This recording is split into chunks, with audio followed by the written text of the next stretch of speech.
मीठी मुस्की तुम्हारा तारा, टुक टुक ऐसे काहे निहार तारा। देखतनी मीठी मीठी मुस्की तुम्हारा तारा, टुक टुक ऐसे काहे निहार तारा।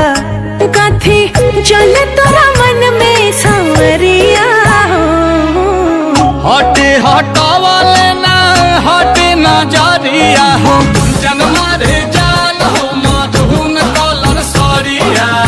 मन करे कहसली भरिया कवरिया हो, जनमा रे जान हो मधुन कलर सरिया।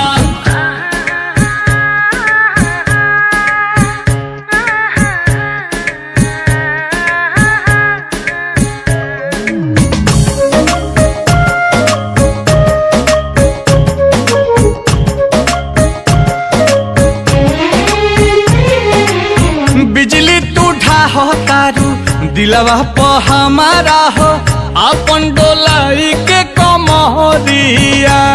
हवने ना तोहर लुटेरा, निरखेला कमर के घेरा। उठे अजब गजब के नासा, जनी ऐसे मतिया फेरा। सच हाँ के करेला मस्करिया हो, लागल बा फाल पिको लहरे झलरिया हो, जनमा रे जान हो मधुन कलर सरिया। मन करे कसली